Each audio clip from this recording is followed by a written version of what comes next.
handphone and an app.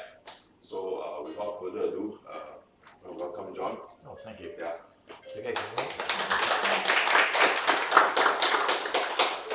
Yeah, thank you for coming. I know it's a weekend afternoon and there's noisy cars racing around, which you'd probably rather be at, but hopefully I won't take up too much of your time. We've got an hour allocated, so I'll probably just move through with some graphics for 20 minutes or so, and then we can do some hands-on seeing what happens.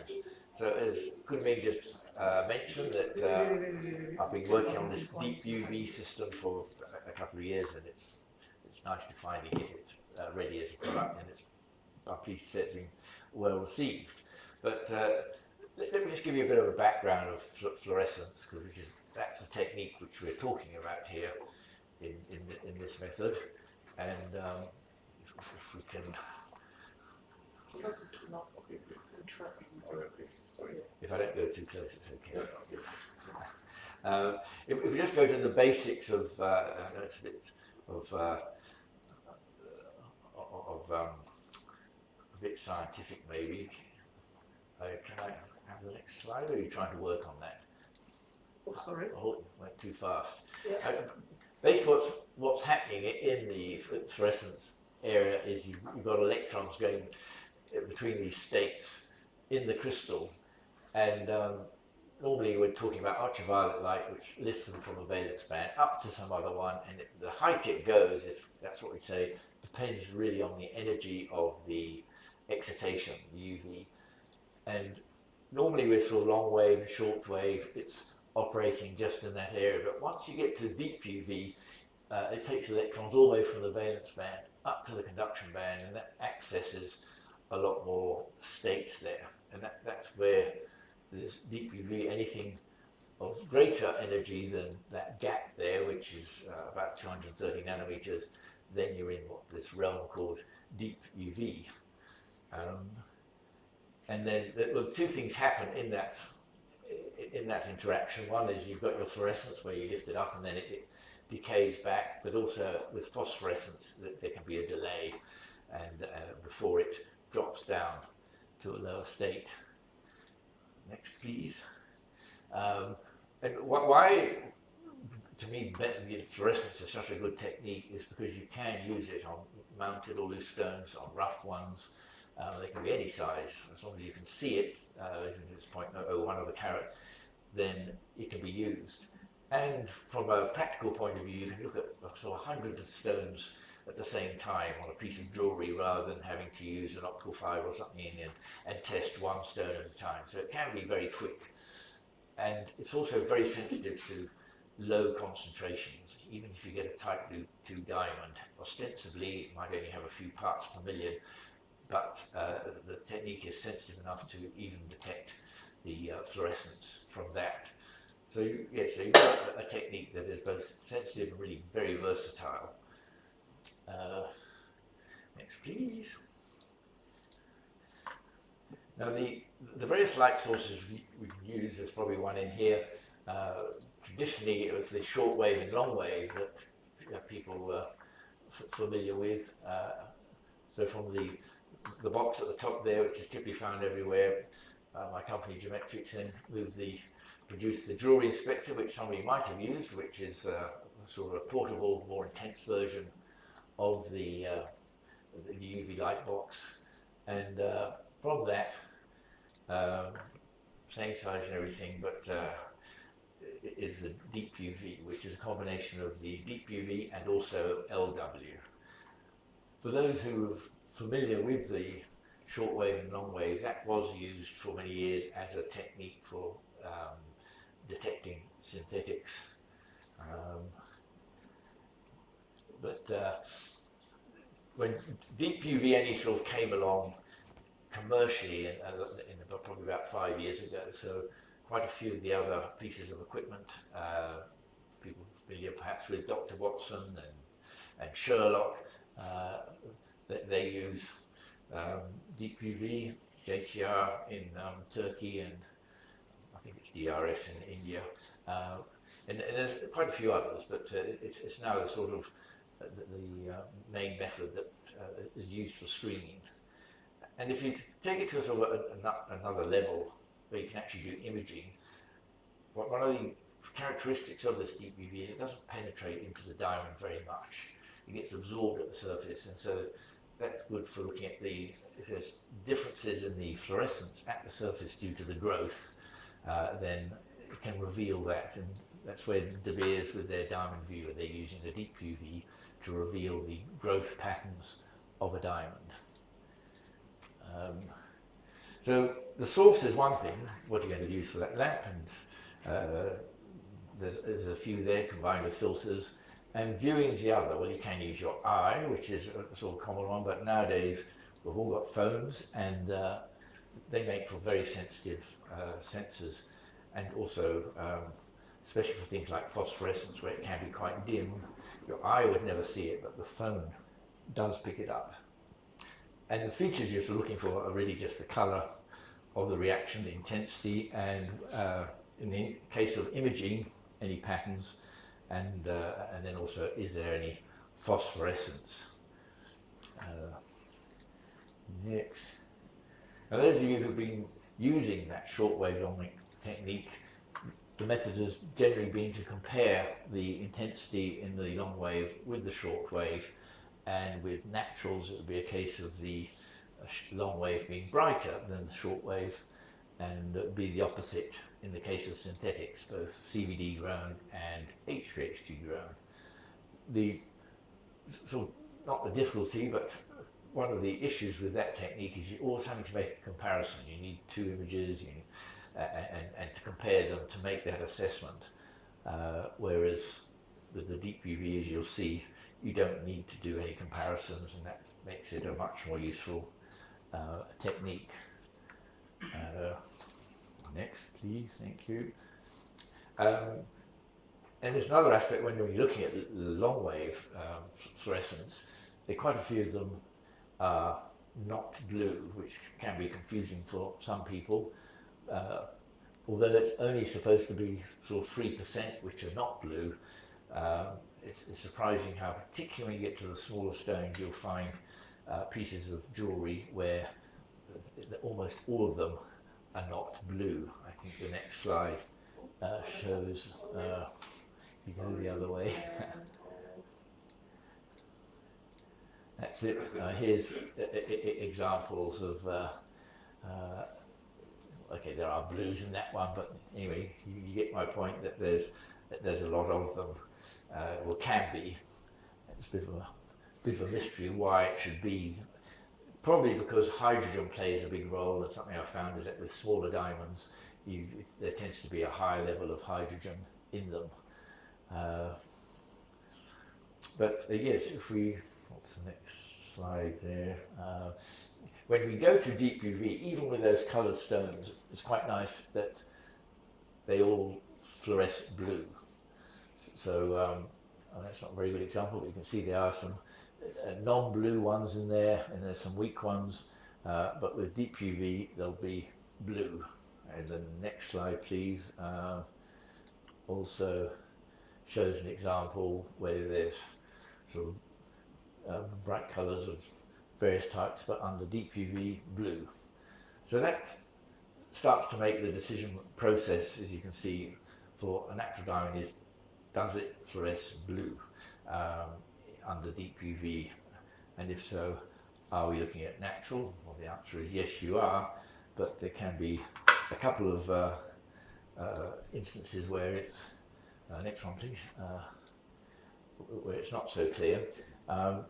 Here's another example of your a long wave fluorescence. You'll notice with that you can get quite a big range of intensities, from really quite bright to quite dim, whereas under the deep UV it's much more uniform and perhaps less distracting. You can just sort of at a glance go, yep, they're all blue, all natural, without being distracted by particular stones that might be bright or a different colour.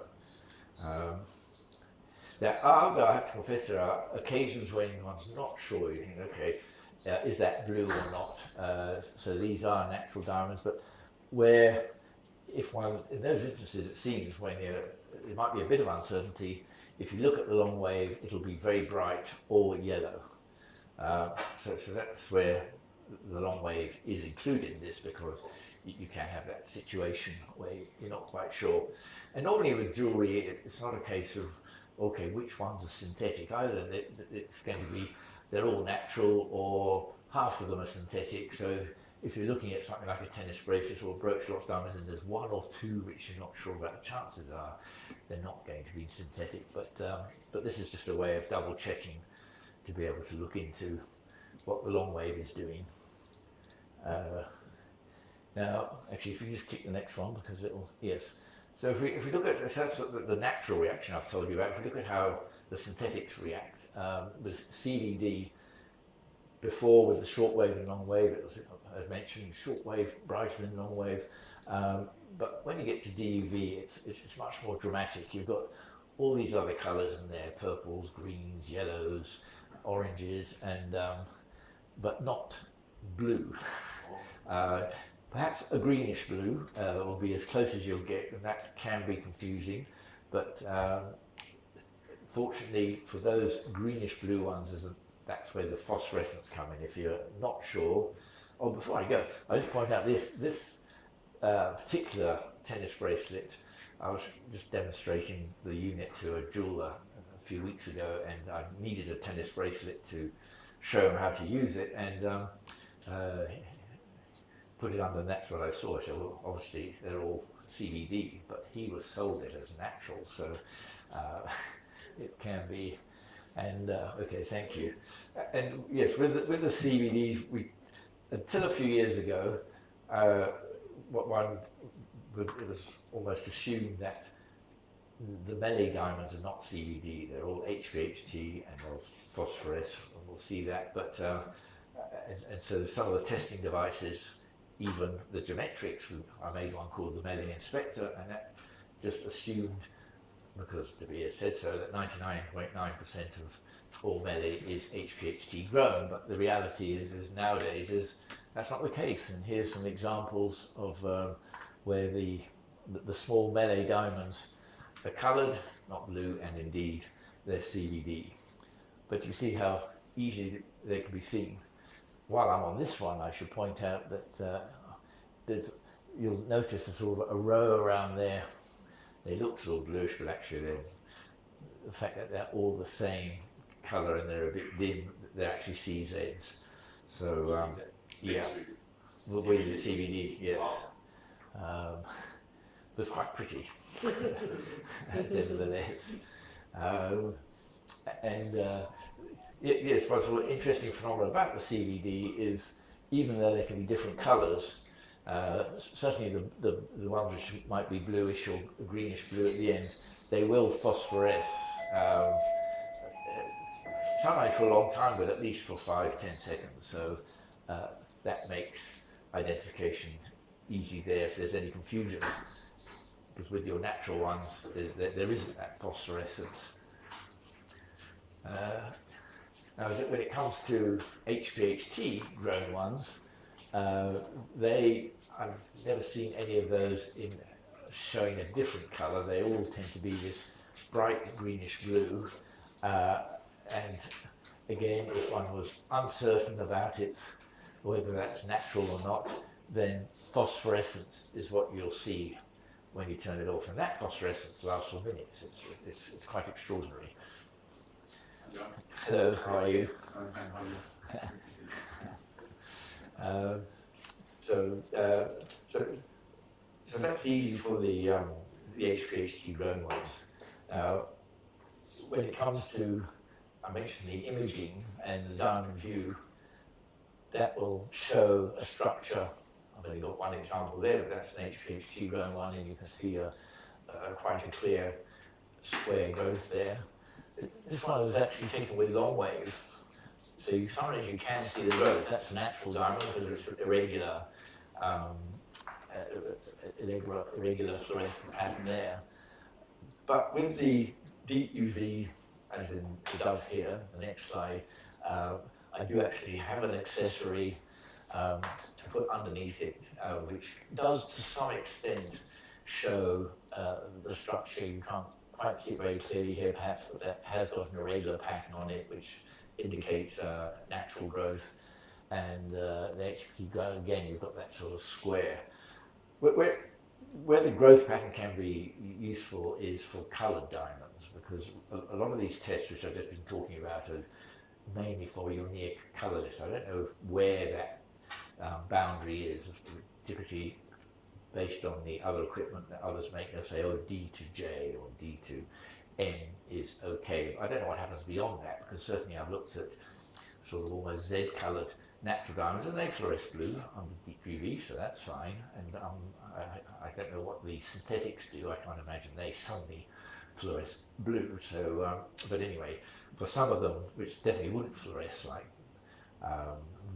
green coloured diamonds, then looking at the growth pattern can be a way to reveal that. Now what about CZ and moissanite, which Chapman is generally, I haven't got a picture there, but generally CZ is very weak, and then also doesn't really react in long wave. The most extreme example I've seen, and so I photographed it, was of this one here, which it was actually glowing quite a bit, but again, it's not blue, but you might be confused to say, look, it could be CVD, but at least you've been alerted that it's not natural. Moissanites, but generally also considered to be inert, but I find that quite a few of them, fortunately, will actually phosphoresce orange, which is, at least that's distinctive. But I haven't tested it with coloured moissanite, which is another thing that can be found on pieces of jewellery. So Hamish will give you a bit of an expose of what the reactions are. What this technique offers, the benefit really is that you can do a live viewing, that when you're looking at something instantly you can sort of make an assessment. And I show this, for example, this was done in India when I first used it, but just from that you know, okay, all those red ones are CVD. After a while you get to know the shade of blue, and that this shade of blue here and there's one up there are natural, and the ones that are very bright are probably HBHT, and indeed when you turn it off, those bright ones will phosphoresce, just to confirm that suspicion. And even though, as a result of that sort of live viewing, even though the viewing area of the instrument might be relatively small, you can, in the case of a tennis bracelet, you can just drag it through underneath the field of view and just watch the look at the image as it goes past. In fact, even if you have a big piece of necklace, and I've had a jeweler do that, this would be perfect here because it's got a black top here. You can just, with the phone resting on the unit, just scan over, and if you just see blue everywhere, then you go, aha, it's all natural. So that saves having to get a great big box, which is what others might be tempted to do in order to analyze it. So it's useful for those large pieces, and you can just at a glance, particularly with a bit of practice training, be able to make that interpretation. Yes, next. Here it is. Here's an example of a jewel I just recently used. Had 3 rings. And it's quite a good one because it shows what you can see. That under deep UV, that was the view. Top right one there, looking blue, looking good, natural. But these other ones, you can see some little red pieces, shoulder, I think you call them shoulder, halo diamonds or whatever on the side. And this one here, to the uninitiated, you might think, oh, is it bluey? Is that blue or not? But then turn it off and look at the phosphorescence, and it reveals straight away that, okay, there's a synthetic. And even that big oval one on the left, it was glowing a little bit, CVD. So again, quick, instant assessment. And if I was to sort of summarize your reactions, then there's not much to say other than your deep UV naturals will be blue without any phosphorescence, and anything else by virtue of colour. It's probably a good example. You hear these sort of bluish green ones, but if they're there, then they'll phosphoresce. That's with the CVDs. And yes, one below, all phosphorescent, all lab grown. So I like you to think that this is quite relatively simple. I think that's my last slide, isn't it? And okay, but I do, just so you know, it's not all Photoshop those images, and I can possibly show you. Is that with that the beauty about Kumin did mention you need an app. Actually, you don't need an app. You just use the camera app on your phone. Is all you need. Although it can be useful to have one which is a bit more customizable. I was reliably told that can show. Is that right? Yeah. So I've got a tray here with a mixture of stones. I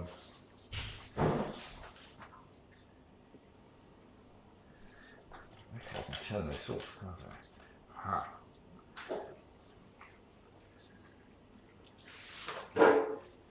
You need to come right over it, don't you? I know, I'll push this further up here.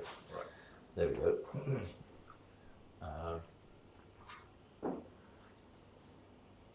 Yep. Will that work? Or should I just put the thing on top of it? Oh, that's the other option, yes. So just use the camera on that. Yeah. Yeah. Okay.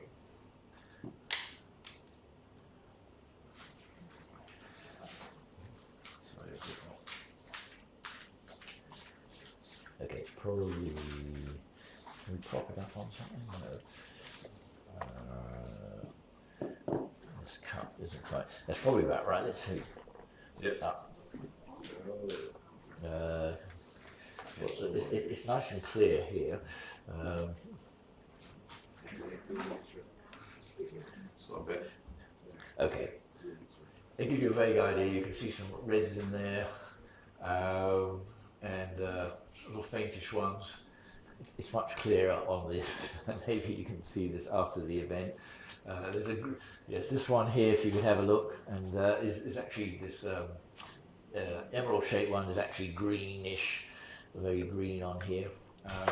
But then when I turn it off, you can see the phosphorescence is quite prominent there, and it's still going.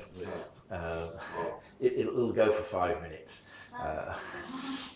and then yes, if I wanted to go to long wave for whatever reason, but as I say, for those particular ones there, it doesn't offer you any advantage. There's one still phosphorescing, but this is much clearer here.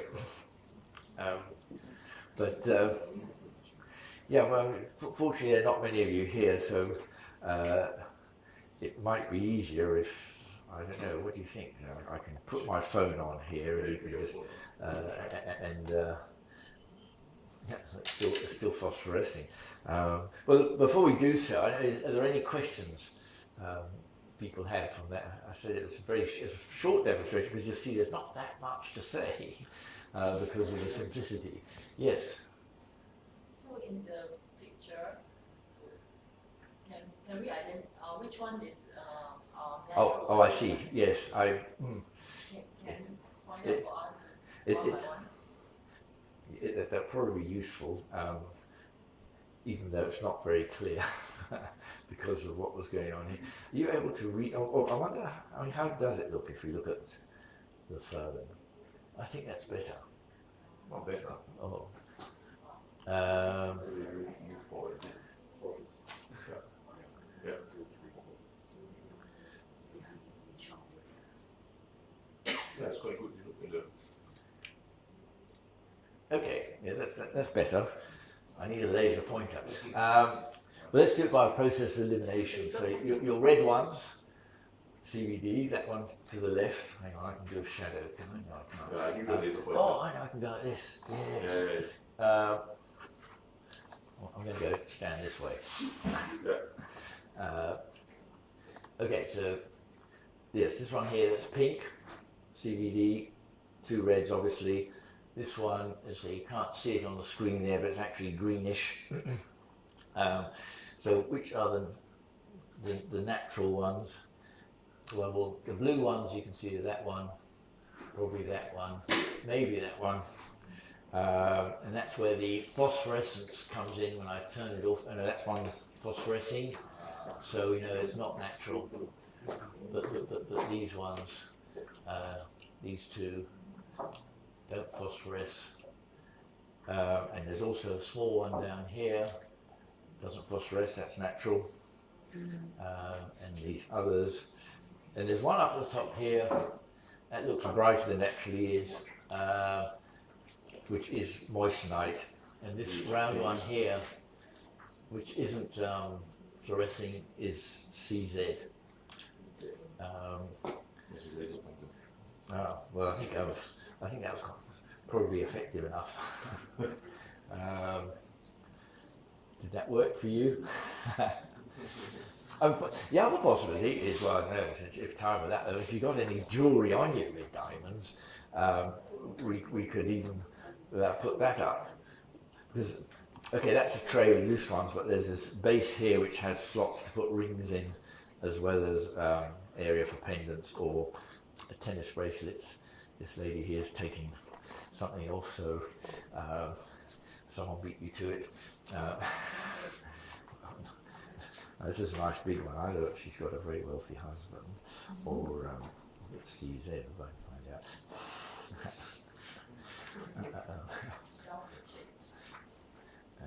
Let's have a look.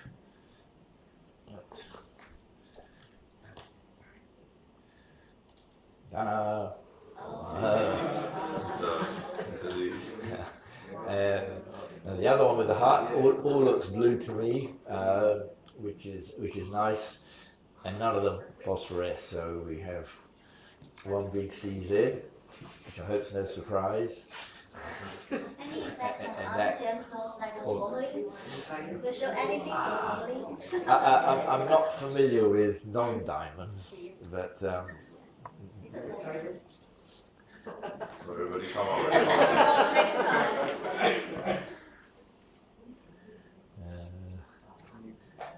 Okay. Wait, hang on.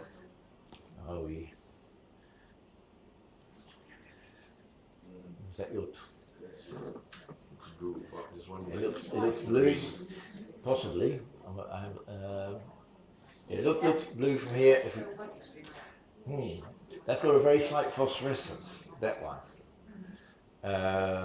So I'd possibly be a bit suspicious about that one. Although, yeah, It's a slight phosphorescence. slight That's phosphorescence. my ring. That's my ring. Is that my ring? Did you just give it to me? Yeah. okay. I thought that too. That's mine. Thank you. Do you know what it is? So this is a tourmaline, Yeah. Okay. Well, but it no, also showed blue, right? it did. Yes. So that's interesting. That tourmaline also glows. But what do you know about the other three? I think that the gemstone, The natural. natural diamond. Right. Yes. One of them. That's an example that. Okay, it's unlikely that somebody would just put one small synthetic in, but it was bluish. But it did have a short phosphorescence. But nature does come up with a broad spectrum of different defects. So I'll give it the benefit of the doubt because it's a very quick phosphorescence as well. This is going to be an interesting one. This will be a good demonstration of how to do a live viewing. If I... Are these diamonds? Yeah. They are.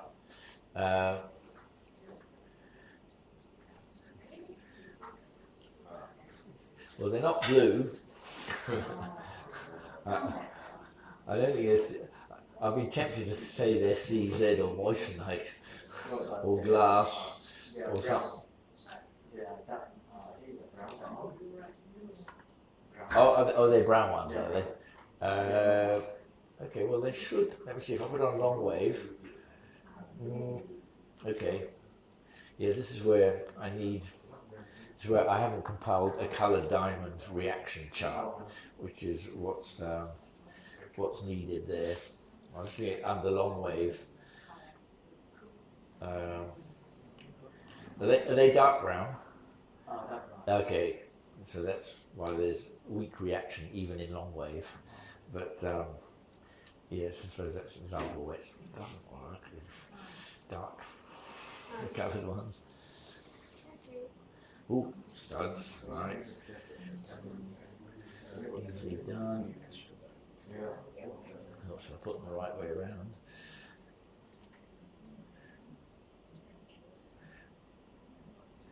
I should possibly point out that other systems available on the market, yes, they're automatic, that they mark the diamonds as synthetic, but a lot of them, they take about 40 seconds to do the processing. And then they mark the ones red, which phosphoresce. Well, most of us can identify phosphorescence without a red mark on it. What is the conclusion for his bracelet?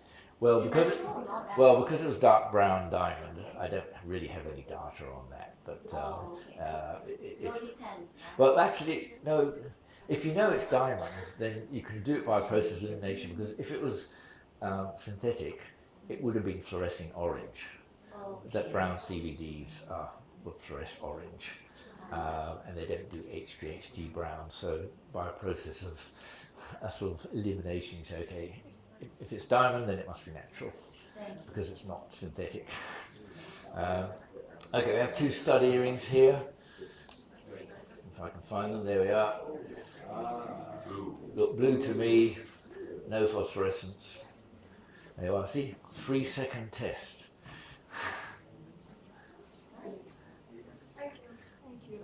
I hope there's no surprise there. Oh, right.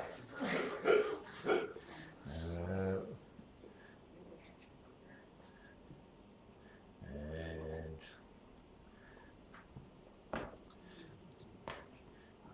here we go. Ah, this is interesting.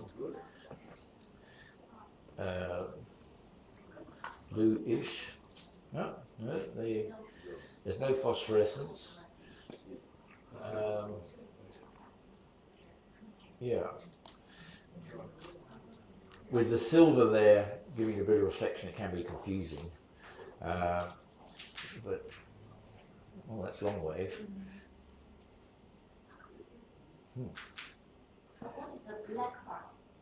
Oh, the black part is on the ring. It's the structure of the ring. But they are diamonds, are they? Yeah. Right. The... That's the assumption.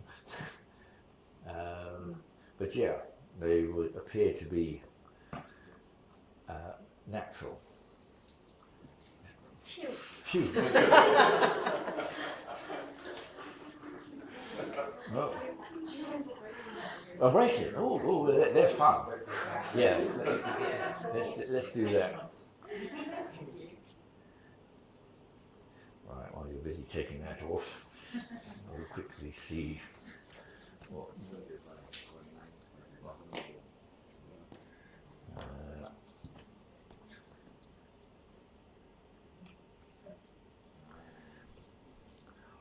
Looks all blue. And no phosphorescence. I mean, there's like in terms of blue, it's like a bit like greenish blue. Yeah, that's where the phosphorescence irons that out. Oh, Yeah, okay. yes. And it can.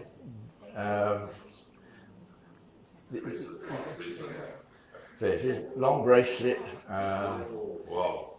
And this is where it has this groove channel in the base. So you can put that in. Oh, nice. Oops, hang on, and then we can just pull it through, blue, blue, blue.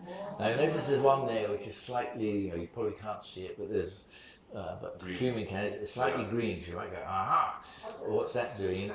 And that's where the long wave can come into play, but that's blue. But it's phosphorescence, right? No, there's no phosphorescence. Okay. So That's another thing which will tell you it's okay, I guess. So if it's green, then there's phosphorescence, then it's Well, synthetic. If there's no phosphorescence, then it's most likely natural. Yeah, but also, as I mentioned earlier, if you're going to produce a thing like that, Yeah. just to have one which is synthetic is unlikely. But yes, so there you are, all natural. I don't know anything about tanzanite. This is for diamonds, not tanzanite.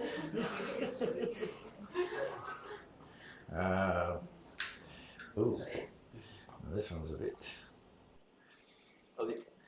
Well, the other thing, we're only doing this because of this projection here, but you can do this analysis in office lighting. You don't have to be in the dark. So,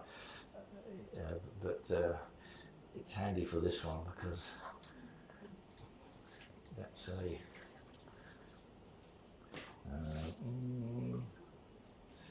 Right, you can see that all blue and no phosphorescence.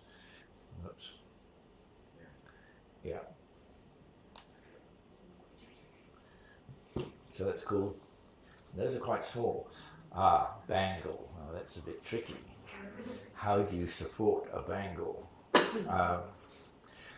I haven't made a holder yet for a bangle, but let's try and, because it is dark. Where are we? Not so good. But then, are there any diamonds in this, or is this all tourmaline or whatever you said? Yeah, no, this is a bit too awkward. Oops. It's hard to see. I can't see any fluorescence there actually. There might be one diamond in there. How many diamonds are actually in there? No.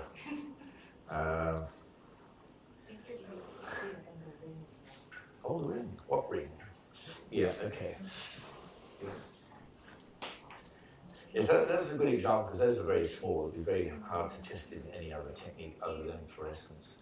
And it was all nice and clear and blue. So I'm glad ladies come to these presentations. If it was just men, well then there wouldn't be much. Are you able to stare with your naked eyes, or you definitely have to use the iPhone to see? No, you can use your eye. I've never really. That does damage your eye because it's deep UV. It shouldn't. Well, the lens will absorb the UV. I'm just going to have a look. Oh no, yeah, you can see quite clearly. You do not need to wear You don't need to wear glasses because it's a plastic lens, so plastic doesn't transmit UV. I'd probably guard against it to do a lot of it. I'll tell you why. Because the deep UV, I think, produces ozone. And that's why I've got the switch on here is a spring switch, so you can't just leave it on. But some people are likely to do, because if it is producing ozone, you don't want that. But yes, it's probably not a good idea to be sniffing down there. But yes, if your phone is otherwise being used, then you can use your eye.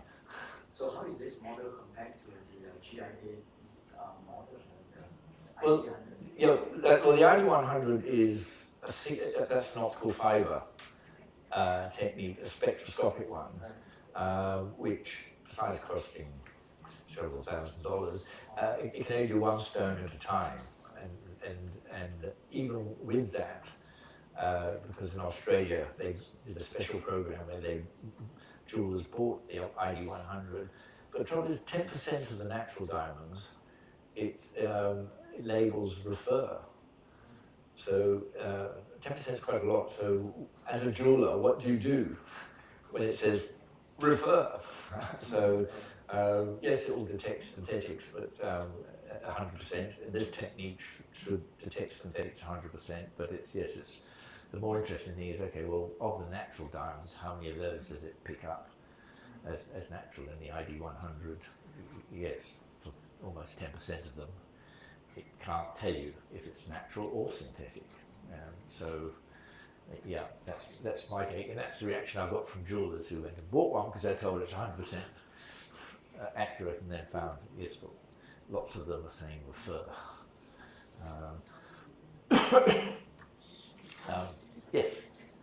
I actually tested a natural diamond. I type 2A on using the GIA.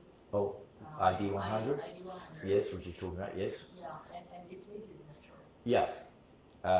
It didn't say refer. No, because it would have given a blue signature.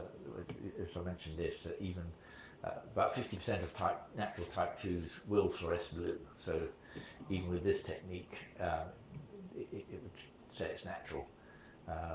Yes. And the other critical bit of information I haven't told you is how much does this cost? The price varies all around the world, but normally it's almost $1,000 US, but in Singapore I make it 900 Singapore dollars. So let's see, and that compares with about 5,000, I think, for the I think it's 5,000 US. Oh well, I'm also thinking of the Dr. Watson is 3,000 US plus $10 a month for the app. So however many. That's a few thousand Singapore ones as well, isn't it? Yeah. And you show the set, if you buy it, how many, what you get. What do you get in the box? I can almost hold it up. It helps with you. So, instruction manual, the instrument tray for the rings, bracelets, whatever else, and power supply, and one of those. That one includes the stones. Not on this occasion. So yeah, so if you're a valuer or a jeweler and have the need, or pawnbroker, buying second-hand jewellery, you might want to consider it as a useful tool. Two orders already. Oh, Yeah. they haven't even seen it. No. They just. Yeah, I just say I need to because he called me the other day. Oh, I see. So we need something. Yeah. Okay, excellent.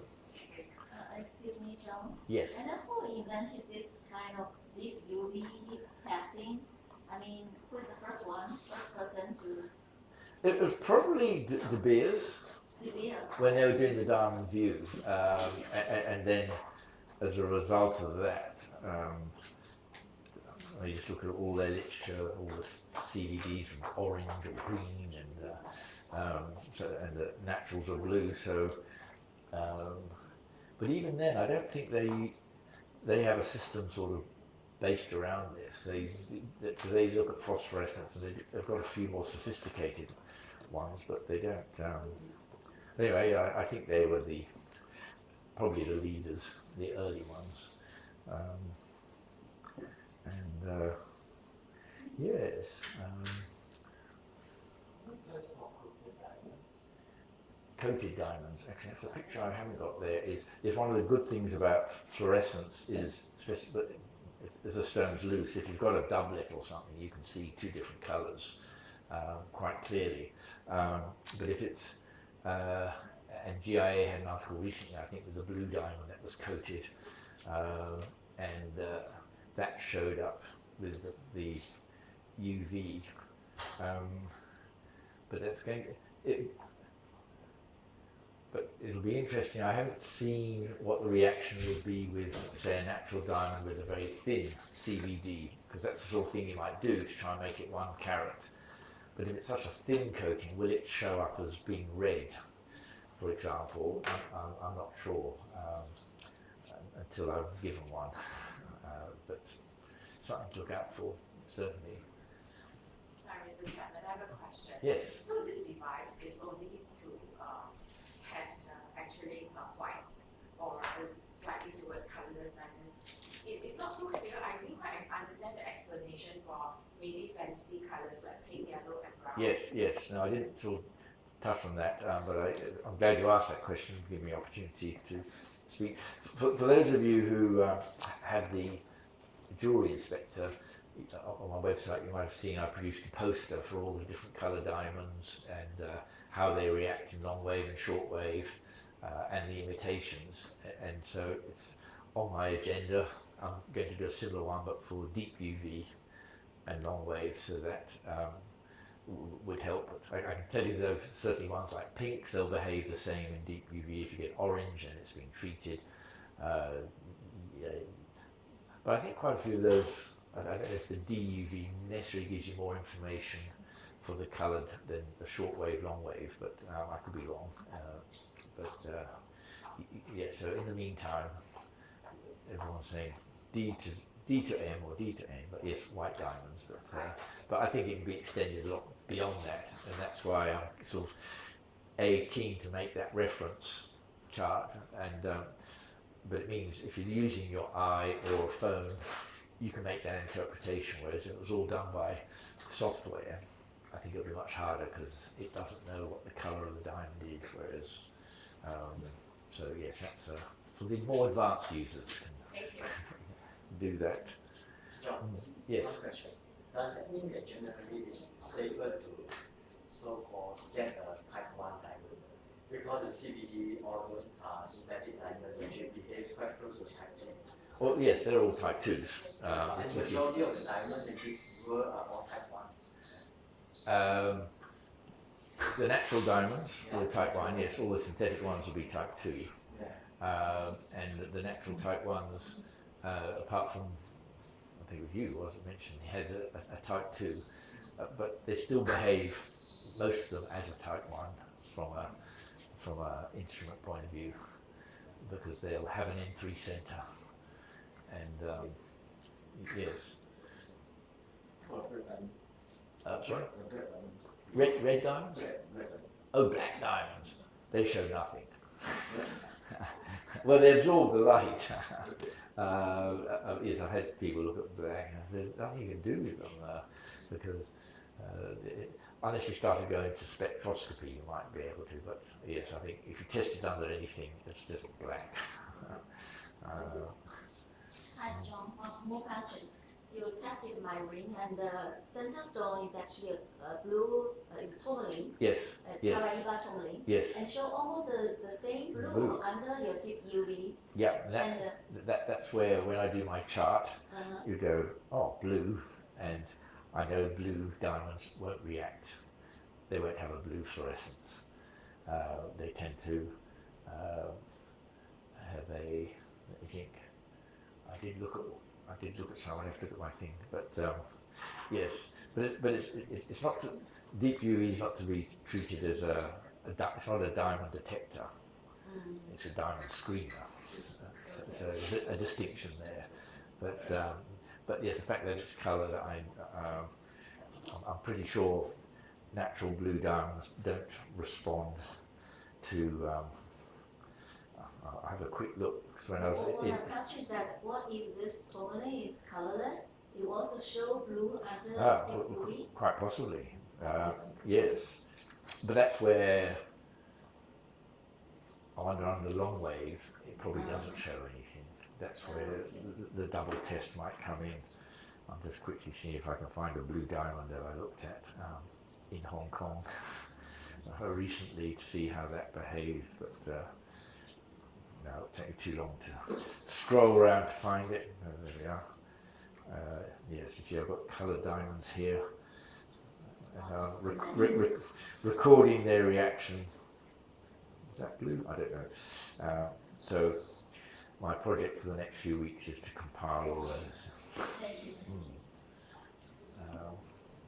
Sorry, we are just jewelry wearers, so we have very basic questions. What's the difference between a diamond detector and a diamond screener that you just mentioned? Okay, diamond detector detects is it a diamond or not? Yes. Is it moissanite, CZ, something else? Whereas a screener is it a synthetic diamond or a natural diamond? Okay. Yeah.